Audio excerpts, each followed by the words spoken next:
Assalamualaikum warahmatullahi wabarakatuh. Perkenalkan saya Yesya Wididari dengan nomor 1 A1 20 100. Nah, di sini saya akan menjelaskan salah satu jenis ikan untuk memenuhi tugas pahala atau penghasilan. Mungkin kita langsung saja. Jadi di sini saya akan menjelaskan mengenai ikan Sauridae tumbil. Apa sih ikan Sauridae tumbil itu? Yang pertama saya akan menjelaskan mengenai morfologinya. Nah, Sauridae tumbil atau ikan beloso merupakan ikan dengan warna tubuh coklat pada bagian atas dan berwarna perak pada bagian bawahnya. Nah, pada saat dewasa, ikan ini bisa mencapai ukuran 30 cm sampai 60 cm. Tubuhnya berbentuk seperti cerutu, membulat atau sedikit padat, kepalanya runcing, dan muncungnya lebih lebar. Bagian belakang dari ikan ini itu memiliki bentuk seperti pita silang yang sama. Selanjutnya adalah penyebaran dari ikan ini.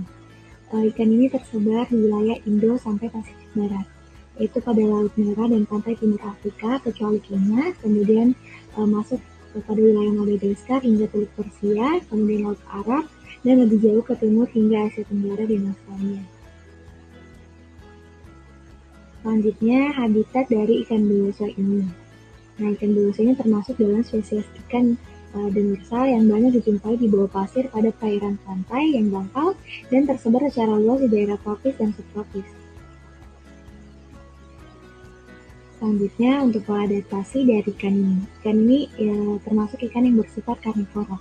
Menurut Dwi Ponggo pada tahun 1977, ikan beloso dapat dikategorikan sebagai ikan buas yang makanannya berupa organisme dasar, terutama ikan-ikan yang berukuran lebih kecil. Selanjutnya, pola reproduksi.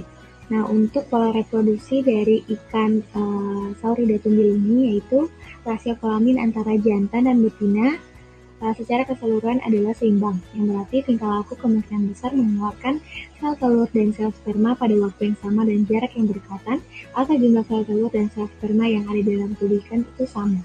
Nah, puncak musim pemijahan pada bulan Agustus hingga November, sehingga waktu penangkapan disarankan tidak dilakukan pada bulan tersebut. Untuk perkembangan gonad yang semakin matang merupakan bagian dari reproduksi ikan sebelum terjadi pemijahan. Selama itu, sebagian besar hasil metabolisme tertuju kepada perkembangan gonad. Tahap kematangan gonad ini diperlukan untuk mengetahui perbandingan ikan-ikan yang akan melakukan reproduksi atau tidak.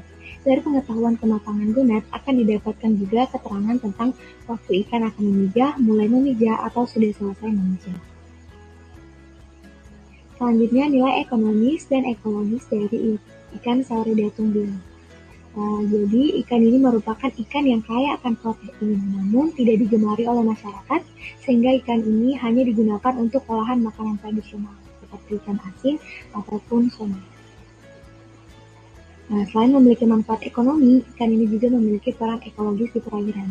Beberapa peran ekologis yang pernah didokumentasikan antara lain adalah ikan beloso sebagai krustasivora, itu menjelaskan bahwa ikan ini hidup di dasar perairan dan mengonsumsi makanan berupa poliseta, mikroalga, detritus, dan hewan kecil lainnya. Selanjutnya, untuk nilai gizi dari ikan ini, ikan Sauridae tumbil memiliki kadar air sebanyak 80,42%, protein 13,8%, lemak 3,74%, abu 0,8,66%, dan kadar karbohidrat sebanyak 1,77%. Analisis asam lemak pada daging dorsal dan ventral dari ikan beloso ini mengandung 22 jenis asam lemak.